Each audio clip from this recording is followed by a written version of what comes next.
I have told this story exactly once before to my supervisor Dav Irath, over 2 cups of terrible canteen coffee on the morning after my 6th week at Kethmovil settlement station.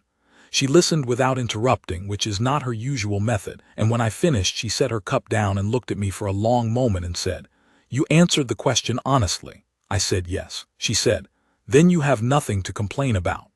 I told her I wasn't complaining. She said, "Good. Because the paperwork they filed is entirely correct." That was the end of that conversation. I have not discussed it with anyone else at the station since, mostly because everyone at the station already knows, and discussing it further would only give Velkoralsine more material for her morning comments, which are already more extensive than I feel is professionally appropriate. I am writing it down now because Tev asked me to. Tev is 7 years old. She asked me to write down what happened from the beginning because she says her aunts tell it wrong. She has opinions about what constitutes wrong. She has opinions about most things. I said I would do my best. She said, "Don't leave out the part where Asselrin cried." I said I was not sure I should include that. She said, "She cried happy. That's different." I said I would consider it. She is sitting on the equipment crate outside the survey office right now reading the station's crop rotation schedule, which she has already read twice this week. And every time I look up she gives me a look that communicates her assessment of my writing pace. She is her mother's daughter in that regard. The beginning is this. I was posted to Kethmovil settlement station 14 months ago as a compact agricultural survey coordinator, grade 6. The station sits on the southern plateau of a temperate border colony world called Velmorin, which the settlement residents call Savecow, which translates roughly to the ground that stayed. It is a colony world in the practical sense.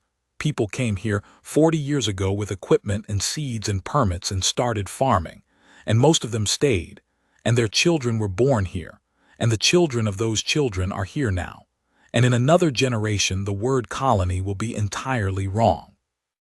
The land is real.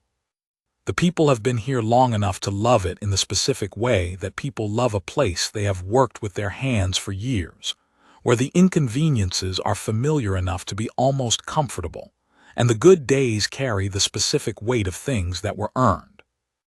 My job was to conduct a comprehensive soil survey of the southern and eastern plateau quadrants, cross-reference it with the existing colonial-era yield records, and file recommendations for crop rotation and water management for the next 20-year period. It was a good posting. Quiet. The kind of work where the days are long and the satisfaction is the slow kind that builds up without announcement and is still there when you look for it at the end of the season. I arrived in the 3rd week of the planting season. I set up my survey equipment at the station's eastern boundary post, which is a concrete marker the original settlers placed with a compact standard survey plaque that someone has since painted over with a yellow bird. I read the colonial-era yield records, all of them, cover to cover, the old ones that came on paper and the newer ones that came on the station's archive terminal. I read the station's soil classification index, which was compiled 40 years ago and is partly wrong in ways I was going to enjoy correcting. I introduced myself to the station administrator, a Velthoran man named Sealvath Sale, who has been running this station for 22 years, and who communicates primarily through a system of short sentences and very precise silences. He told me where the equipment storage was, where the canteen was, and where the resident coordinator's quarters were. He told me I would find the eastern plateau easy to work in the mornings and difficult in the afternoons because of the wind. He was right about both. I settled into the daily rhythm of the survey work, which on a colony plateau has its own texture. You wake early because the morning light on this world comes in flat and good, and the soil reads better before the atmosphere has warmed. You check your instruments. You walk the grid. The eastern plateau has a particular smell in the first hour of the day, mineral and green all at once, a combination I have not encountered at any prior posting. And by the 2nd week I was noticing I was looking forward to it. The work was steady. The colonial-era records were wrong in interesting ways. The soil was telling a different story than anyone had written down, and I was in the early stages of figuring out what story that actually was. I did not meet the Velcoran family until my 3rd week. The Velcoran are not the same species as the Velthoran, though a person unfamiliar with either can be forgiven for missing the distinction on first meeting. The Velthoran have the ash gray and lavender skin tones I had grown accustomed to from prior postings: cool, pale, composed. The Velcoran run warmer, toward copper gold and bronze amber, with eyes that tend to green or amber rather than the cool tones I knew. Their ear points are set a little higher on the skull and have a slight forward angle that makes their attention visible in a different way. Their hands are broader. Their movements tend toward economy in a way that reads, once you understand it, as efficiency rather than restraint. These are things I learned gradually, over the weeks that followed. In my 3rd week, I only knew that there were 3 women working a section of the Eastern Plateau border that my survey maps indicated should be unoccupied common ground, and that they had set up a soil testing rig that was the most interesting piece of field equipment I had seen on the plateau. I walked over because it was my job to know what was happening on the survey ground. I will say that now, clearly, for the record, because Railsorn Mevin, who is the station's secondary administrator, and who has a long memory and strong opinions about what makes a good story, has a version of this account in which I walked over because I was immediately and helplessly captivated, and I want to be precise. I walked over because it was my job. The Eastern Plateau Common Ground is part of my survey quadrant. The presence of a soil testing rig in that section was survey-relevant information. I was doing my work. The 3 of them were working the test rig in a rotation that suggested they had done it many times before, one operating the core sampler, one logging the depth and composition readings, one organizing the sample containers in a sequence that I recognized after a moment as the Velcoran soil taxonomy system, which is substantially more detailed than the compact standard I had been trained on, and which I had encountered in record form at a prior posting on a different world. The oldest of the 3 was the one logging. She saw me coming from about 30 meters and said something to her sisters in Velcoran that I did not catch, and they both looked up. They were sisters. I could see that immediately in the way families are visible in movement and expression. Something in the angle of attention, the way all 3 looked toward me with the same evaluative steadiness, as though they were reading the same kind of information from the same distance. Copper gold skin, all 3, but the oldest was darker by a shade. The middle one had the greenest eyes I had seen on any person on any world, a green that in the morning plateau light had an almost mineral quality. The youngest was perhaps 25, and had her hair pinned up under a field hat, and was holding a soil core sample in both hands with the careful attention of someone who understood that what she was holding was information, and was in the middle of extracting it. I introduced myself. I said I was the Compact Agricultural Survey Coordinator for the Southern and Eastern Plateau quadrants, and asked what they were testing for and whether I could see their equipment specification. The oldest, whose name I later learned was Asselrin, looked at me for a moment and then said, in excellent compact standard, "You read the taxonomy and the sample order." I said I had worked with Velcoran soil classification records at a prior posting, and I found the resolution superior to compact standard for certain mineral profiles. She said, "It is superior for most mineral profiles on this plateau." Then she showed me the equipment specification. We spent 40 minutes talking about soil stratification methods, the specific mineral composition of the eastern quadrant, and a technique she had developed over 3 years of working this section that the Velcoran classification system didn't fully accommodate, and the compact standard made no effort to. It was a good 40 minutes. The middle sister, Rinvel, asked me 3 questions about moisture retention modeling that I had not been asked before, and that required me to think carefully before answering. The youngest Mevanale said very little during that first conversation, but she asked once whether I had noticed the color change in the eastern clay at approximately 80 centimeters depth. And when I said I had, and I thought it indicated a prior water table position that the current records didn't reflect, she nodded in a way that communicated she had already concluded the same thing, and was pleased the assessment was shared rather than gratified that I had confirmed her thinking. There is a difference, I noticed it. At the end of 40 minutes, Asselrin asked if I would be willing to share survey data on the eastern border zone where our work overlapped, since duplicate field effort was wasteful and our methodologies were apparently compatible. I said yes. We agreed to meet at the eastern boundary post the following morning, 7 o'clock, before the wind shifted. That was my third week. Over the next 6 weeks, I worked with the sisters every morning on the Eastern Plateau. The collaboration was the kind that becomes its own structure without you deciding to build it.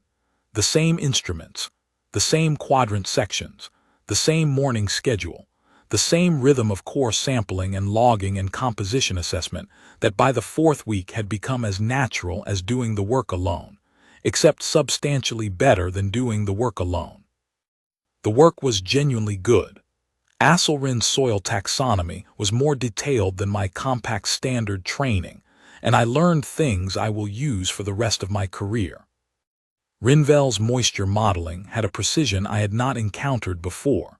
She had adapted a Velcoran agricultural technique to the specific mineral composition of this plateau over 14 years of working it, and the result was something that should probably be submitted to the Compact Agricultural Survey Office as a methodology update, which I mentioned to her, and which she said she had been considering filing for 2 years but had not gotten to.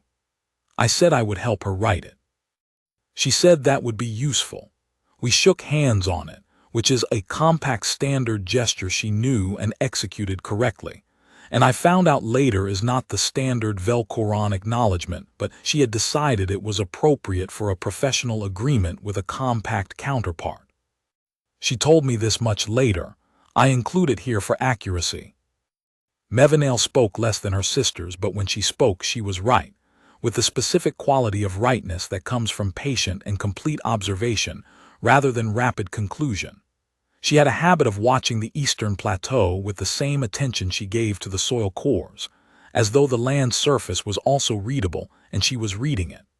By the 5th week, I was doing this too, without deciding to, and I noticed things I had not noticed in my first 3 weeks alone on the quadrant.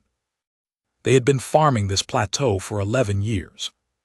The family had come here with their parents a generation back, and the parents were gone now, and the 3 of them ran the family holding together, the northern fields, the eastern border section, the water allocation for the whole quadrant, and all the small and large decisions that a working farm requires across a season. They knew this land the way you know a thing you have worked with your hands every day for 11 years. Not just where things are, but why they are there, and what they do when you're not watching. Mevanale had a daughter.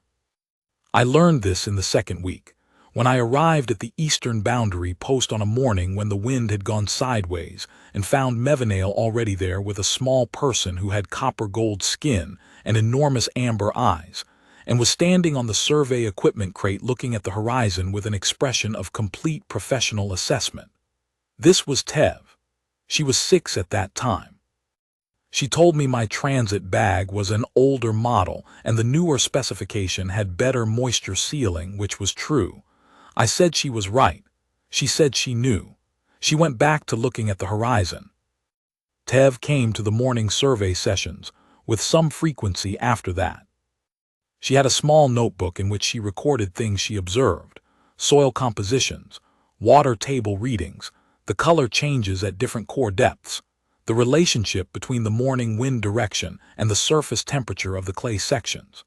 She recorded these things in the Velcoran taxonomy notation, which she had learned from her mother and her aunts, and she annotated them with cross-references in a way that suggested she had invented her own indexing system and found it satisfactory. She asked questions in the manner of someone who has decided that questions are how you convert the unknown into the known, and who sees no reason to slow down that process. She asked me once what the compact standard yield classification meant for a field showing the mineral profile she was looking at. I explained it. She wrote it in her notebook and then told me the Velcoron classification was more precise for this specific mineral type and showed me the relevant entry in the reference volume she carried. I said she was right. She said, "I know, but yours is useful for filing with the compact office." She was 6. Mevanale's daughter had no father in any practical sense. The man had not stayed, which was a thing Mevanale mentioned once and only once, briefly, at the end of the 4th week, in the context of explaining a Velcoron inheritance structure as it applied to the family holding. She mentioned it with the same register she used for soil composition data, accurate and necessary, and not requiring elaboration. I said I understood. We went back to the water table analysis. I noted it internally, because I note things, and then set it aside in the way you set aside information that is real but not currently actionable. The morning that this story is actually about came at the end of my 6th week. We had finished the eastern clay profile for the day. It was a short session because the afternoon wind had arrived early and was making the core sampling imprecise, and we were packing the sample containers at the boundary post. Asselrin was logging the final entries. Rinvel was sorting the cores and labeling them in the sequence they had developed together over the preceding weeks, which incorporated both the compact standard notation and the Velcoron taxonomy marker in a combined format that I was planning to document as a methodology contribution. Mevanale was helping Tev label her small collection of personal samples, which she kept separate from the official survey containers in a canvas bag with her name on it in both compact standard and Velcoron script. The conversation had been about the yield projection for the northern border section, where the soil profile was different enough from the eastern quadrant that the combined methodology needed adjustment. I had given my compact standard assessment. Asselrin had offered a correction based on the Velcoron classification for that specific mineral band. We had agreed on a combined figure that was probably closer to accurate than either approach alone. This was a normal morning. This was how most of the 6 weeks had gone. Then Asselrin said, without looking up from her logging, "You are not bonded." It was not quite a question. It was the kind of statement that has a question living inside it, patient, waiting to see if you will address it. I said no. I said I was not bonded. Asselrin looked up then. Rinvel stopped sorting cores. Mevanale behind me went very still in the way that I had learned by that point meant she was processing a significant piece of information. The way she went still before delivering an accurate observation about a soil reading, not hesitation, but the moment before speech when the speech is being assembled correctly. Tev kept labeling her samples. She was the only one of the 4 of them who kept moving. I noticed that later, reflecting on the morning. She had known, even then. She is 7 years old. I want to be precise about what happened in the next 30 seconds, because this is the part that Asselrin and Rinvel tell incorrectly. Incorrectly in the sense that they tell it with more drama than the actual moment contained, which is their prerogative but not the factual record. Asselrin said, "Not bonded at all, no designation of any kind." I said no. I said I was 38 and had been on postings for most of my adult life and had not made time for it, which was both true and, in retrospect, perhaps more information than the moment required.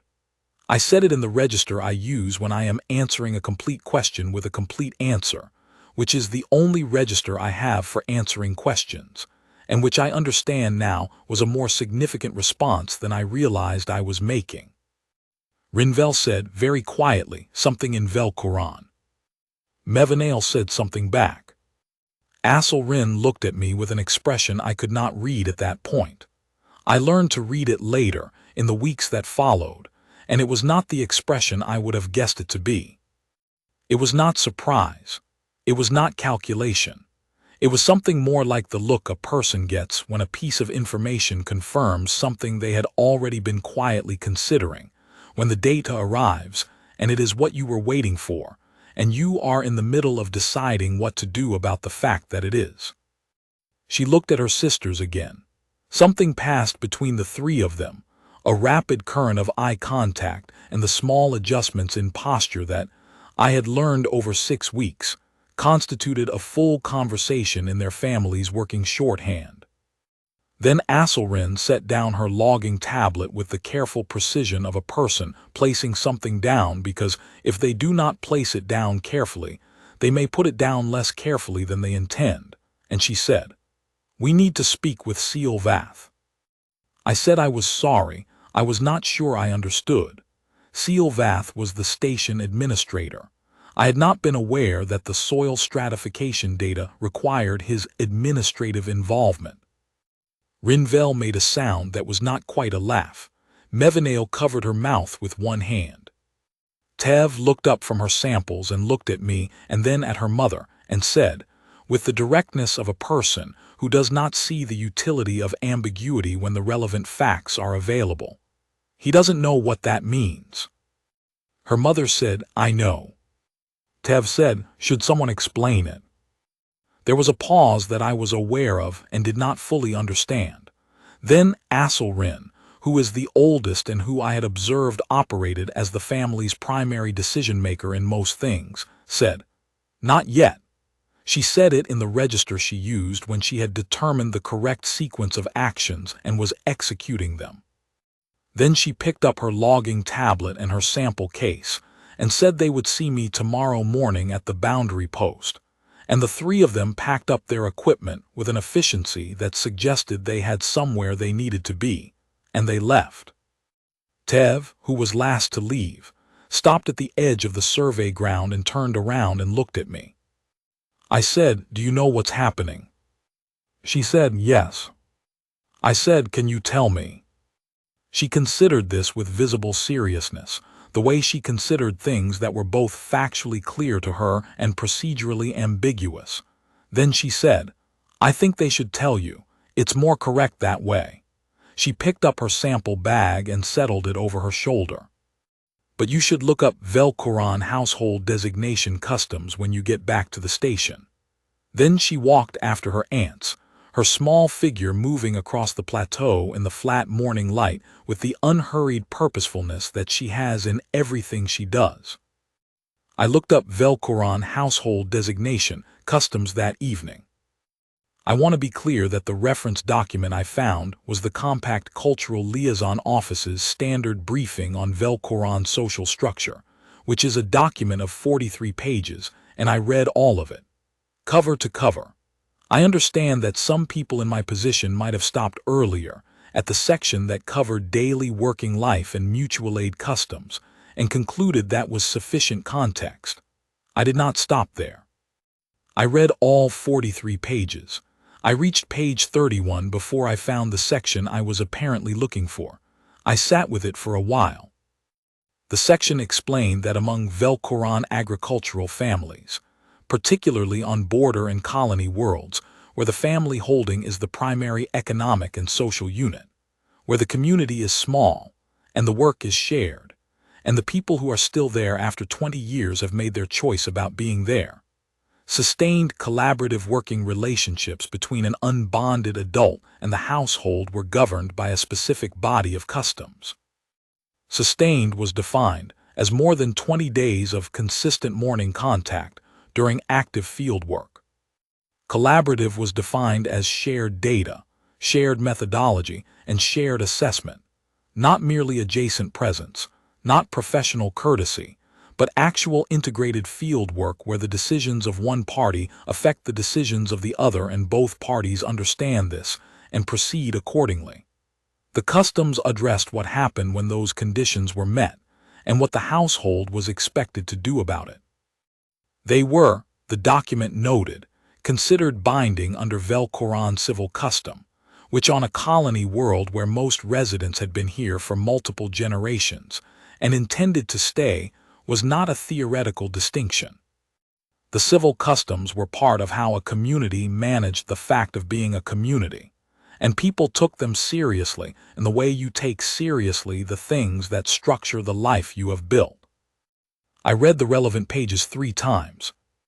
Then I read 20 more pages to make sure I understood the scope correctly, and that there were no subsequent sections that modified or limited what I had read. Then I went to the canteen and sat for a while with a cup of tea that I did not drink. The document's summary was this. I had, without knowing it, without any intent or awareness of what I was doing, under the specific conditions of our morning field work sessions over 6 weeks, met every criterion for what the Vel-Quran civil custom called a tethsoral engagement, which translated imprecisely as something like a working bond that is already real before it is named. The criteria were not about intent. They were about what had actually happened. 6 weeks of morning field work, shared methodology, shared assessment, consistent presence throughout the active cultivation period, an unbonded adult in sustained productive proximity to a Vel-Quran household, working alongside them in the specific collaborative register that the custom addressed. The document noted that, in these circumstances, the household would typically initiate a formal designation conversation within 3 days of the conditions becoming clear to them. It noted that the designation required the unbonded parties' expressed acknowledgement, not acceptance of anything, but acknowledgement that they understood what was being proposed. It noted that refusal was accepted gracefully in Vel-Quran custom and carried no lasting social consequence, and the reference document seemed quite sincere about this, and based on 6 weeks of working with these 3 women I believed it.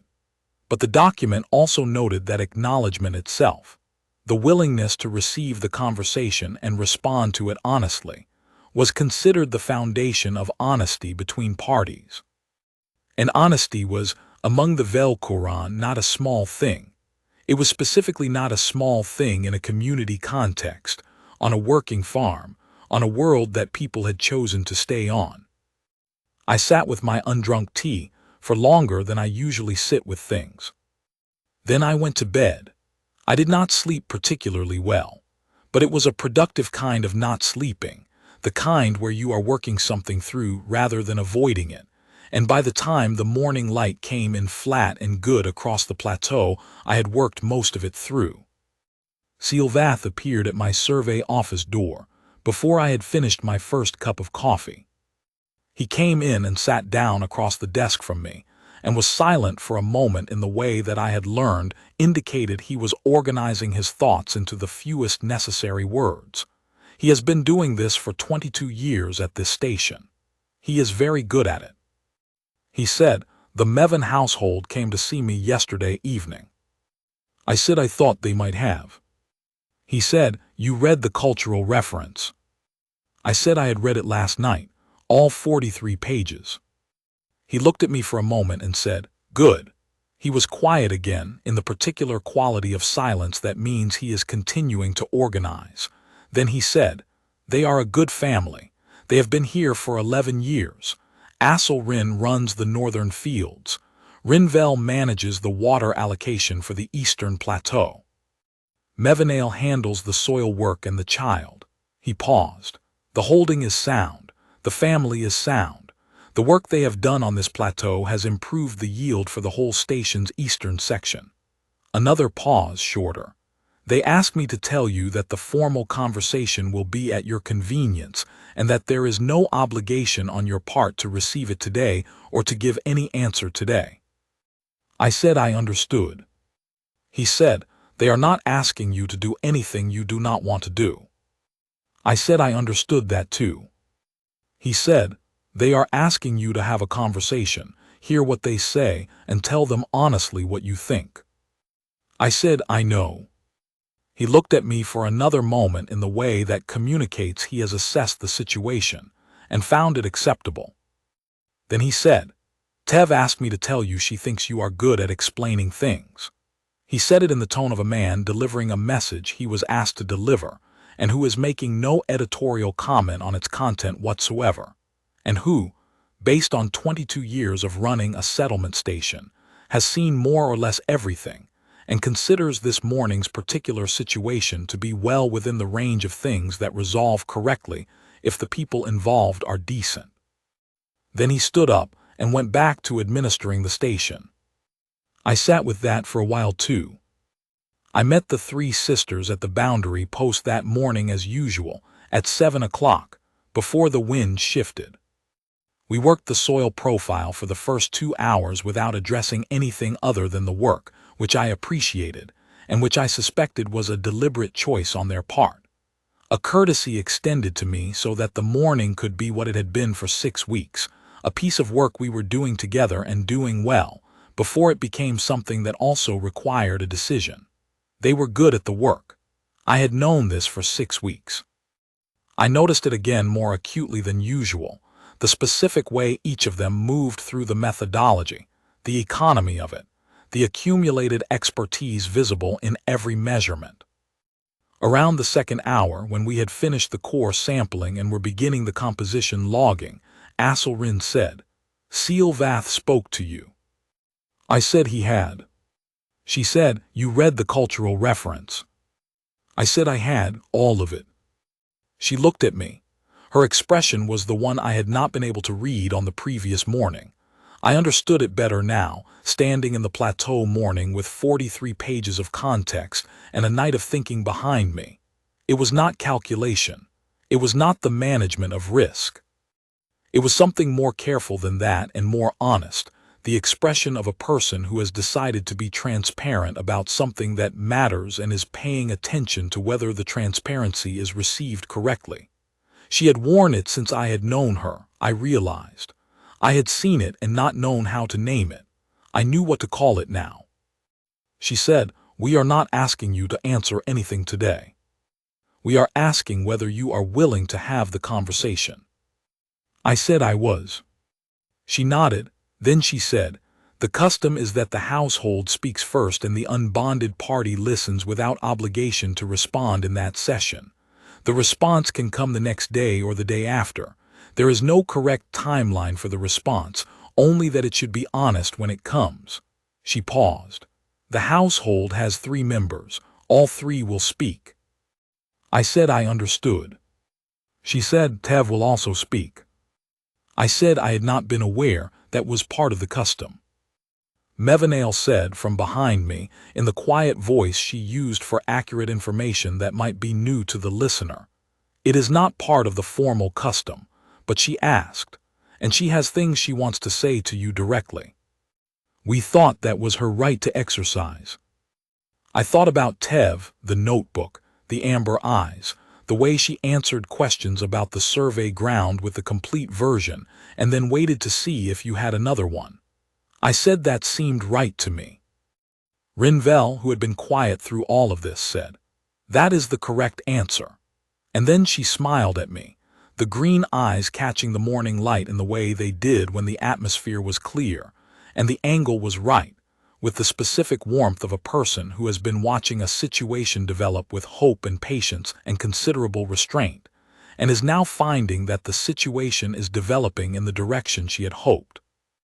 I have 43 pages of cultural context, and I will say plainly that I have not been unaffected by that smile in the general sense over the preceding 6 weeks, and I see no reason to be imprecise about it now. The formal conversation happened that evening at the family holding, which is a working farmhouse at the southern edge of their plateau section. The kind of house that has been added to over the years until its original form is no longer obvious, extended in stages as the needs changed and the means allowed, so that it now runs in 3 connected directions from what was probably once a single square room, and has the comfortable irregularity of a place that has been lived in and adjusted to rather than planned. The main room had the smell of a kitchen that is used every day and knows it, something green and something warm and something that had been baked earlier in the week and whose presence was still informing the air. There was a table large enough for 5 people. Asselrin went first. She told me the history of the family holding, how their parents had come here when the sisters were children, how they had worked the Eastern Plateau in the first years when the soil records were wrong, and the methodology was still being developed by trial, and the kind of error you can only make on your own land. how the parents had died within a year of each other when the sisters were in their 20s, and how the three of them had made the decision to stay that most people at that point would not have made, and had stayed, and built what they had. She told me about the northern field rotation she had developed over 8 years. She told me about the Eastern Plateau survey they had been running and what they believed was under the 80-centimeter clay layer and what it would mean for the holding's next generation of cultivation. She spoke the way she worked methodically, completely, without embellishment and without omission. When she was finished, she said, "This is the life. It is a good life. We are not asking you to decide about it now. We are asking you to know what you are looking at when you decide." Rinvel went second. She spoke more briefly than her sister. She said she had studied moisture modeling for 14 years, and she had not expected to find a compact survey coordinator on this plateau who had encountered the Velcoron classification at a prior posting and found the methodology superior to standard.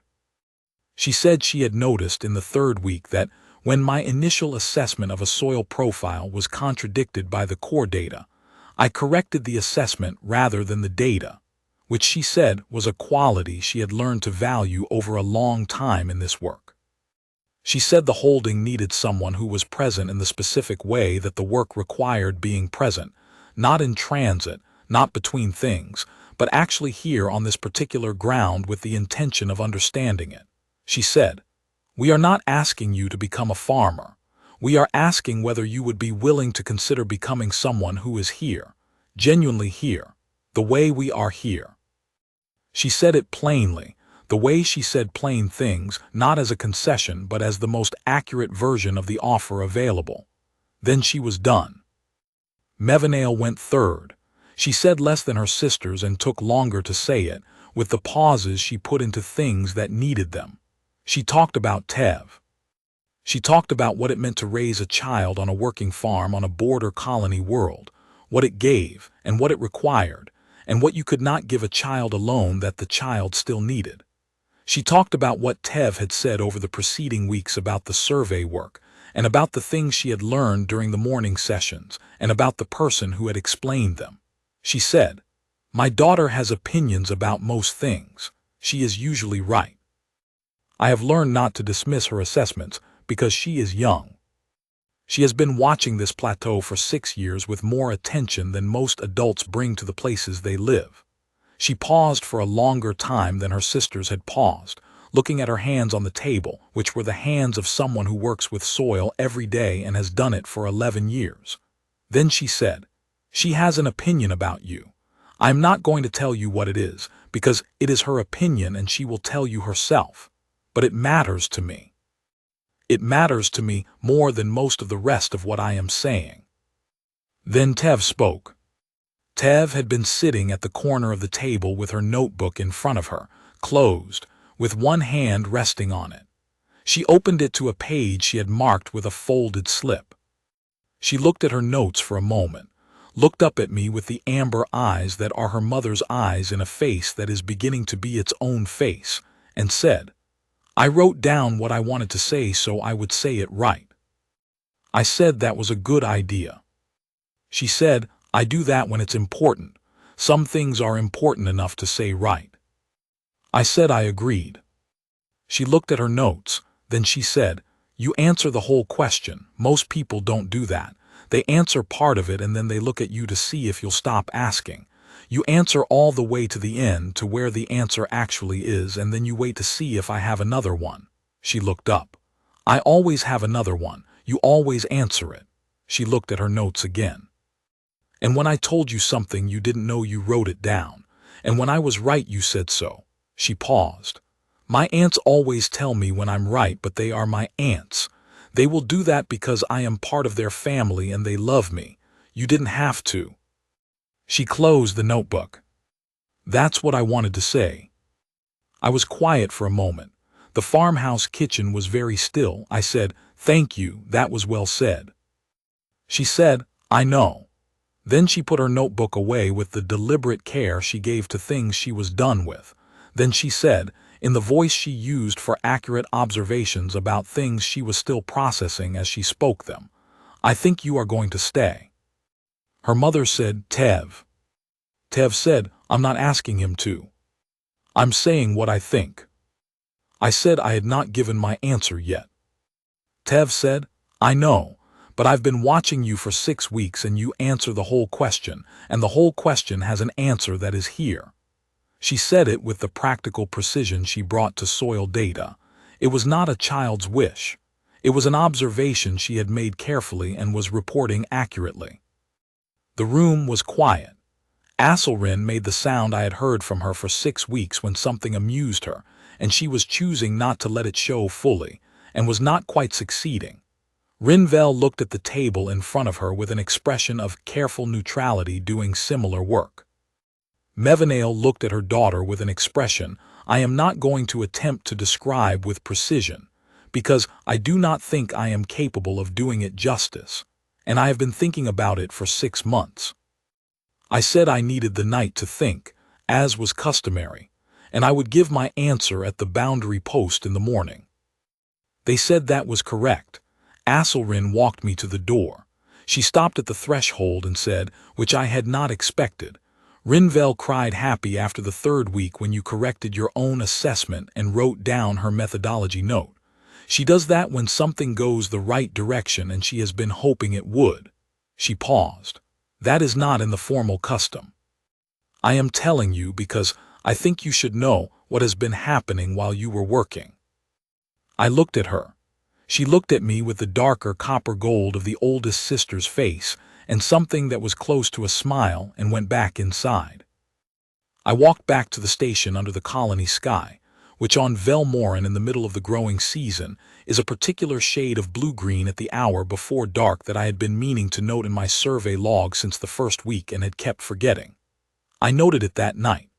I noted several other things. I did not sleep again, but it was the productive kind of not sleeping, the kind where you are arriving at something rather than avoiding it, and by morning I had arrived. In the morning, I went to the boundary post. The 3 sisters were already there with the survey equipment set up. Tev was on the equipment crate with her notebook open. She looked at me when I arrived and said nothing, which for Tev communicated that she was paying full attention to what came next. I said my answer was yes. I said I wanted to be precise about what I meant by yes, that I was willing to begin, that I understood this was the beginning and not the conclusion, that I wanted to do it correctly and not quickly, and that I thought the work of the Eastern Plateau was some of the best work I had done in 14 years as a survey coordinator, and I did not want to leave it unfinished. Asselrin said, "Those are good terms." Rinvel said, "Yes." Mevanale said nothing. She looked at me for a moment in the way she looked at soil data she had been waiting on fully, taking in the whole thing. And then she went back to the core sampler with the focused attention of someone who is keeping something very large very carefully contained. And I understood that by that point, as well as I understood anything about the work we were doing on this plateau. Tev said I knew. I said I know you knew. She said I wasn't going to say anything. I said you said something. She said I said I knew, that's observing. I didn't tell you the answer before you gave it. Those are different. She opened her notebook. Now can we do the water table readings? The clay profile at 80 centimeters has changed since yesterday, and I want to log it before the wind shifts. We did the water table readings. The clay profile had changed since yesterday. She was right about that too. That was 6 months ago. I am still the Compact Agricultural Survey Coordinator for the Southern and Eastern Plateau Quadrants, which is a posting I have applied to extend for an additional 2-year period, and Dav Erath approved the extension before I submitted the formal request, which she told me later because she thought I should know. The formal household designation under Velcoran Civil Custom was filed with Seal Vath at the 6-week mark after my initial answer, which is the customary period for what the Civil Code calls the beginning stage, the time during which all parties confirm through the continued work that the initial answer was honest and the conditions that produced it are stable. The documents are not complicated. They say, in the Velcoran Civil Register, that I am present in the specific way that the work requires being present, and that this is acknowledged by all parties and entered into the community record. Rinvel explained the subsequent timeline to me clearly and completely, because she is the member of the household who explains things clearly and completely. Asselrin filed the administrative documents because she is the member of the household who files things. Mevanale showed me the section of the Eastern Plateau she had been planning to survey next, and had not surveyed yet, because she had been waiting to see if there would be someone to survey it with. And I understood that she had been keeping it in reserve without telling me, and I found I was glad she had. Tev showed me the entry in her notebook where she had recorded her original assessment at the end of the 3rd week. It said, "Answers whole question, good at explaining, will stay." She had dated it with the date of the 3rd week and underlined the last 2 words once. She said it was not a prediction. She said it was an observation recorded before the data was complete, which is different, and she would like me to note the distinction. I noted it. She said, "Good." She went back to reading the crop rotation schedule, which was the 3rd time that week, but the first time she had made notes in the margin. The yield projections I am filing this season will, if the subsequent coordinators implement them correctly, significantly improve this plateau's output for the next generation. The methodology note that Rinvel and I are writing together for the Compact Agricultural Survey Office is in its 3rd draft. The secondary aquifer that Mevanale predicted under the 80-centimeter clay layer is real. We found the first indicators of it 3 weeks ago, and mapping it fully will take the rest of this season and part of the next, and I am glad for the work ahead of it. Davirath came for her quarterly inspection last month and met the sisters and met Tev, and looked at the soil survey data, and said the methodology was better than she had expected from this quadrant. At the end of the day, she said to me, privately, in the way she says things privately which is still audible to anyone within 10 meters. "When you said 14 months ago that you had not made time for it, you were imprecise. You had not yet arrived at the place where time was not the relevant factor." I said I thought that was right. She said, "Good." She looked at the plateau in the late afternoon light. "Approve your extension paperwork before you left. Filed it the day you called me." Then she went to catch her transport. Tev is outside the survey office right now. She has finished reading the crop rotation schedule for the 3rd time and has moved on to the water table projections, which I have been drafting in the evenings and leaving on the desk, and which she reads with the focused attention she brings to anything that constitutes real information about the ground she lives on. She looked up a moment ago and said, "You left out the part where Rinvel smiled." I said I included the smile. She said, "You used too many words for it. It was just a smile." I said sometimes things require more than one word. She considered this with the expression she uses for assessments she is willing to revisit. Then she said, "Fine, but you haven't written the ending." I said I wasn't sure what the ending was yet. She looked at me with the amber eyes and the patience of someone who has the answer and is waiting for you to arrive at it yourself. Then she said, "The ending is that you stayed. That's the whole ending. Write that and it's done." So that is the ending. I stayed.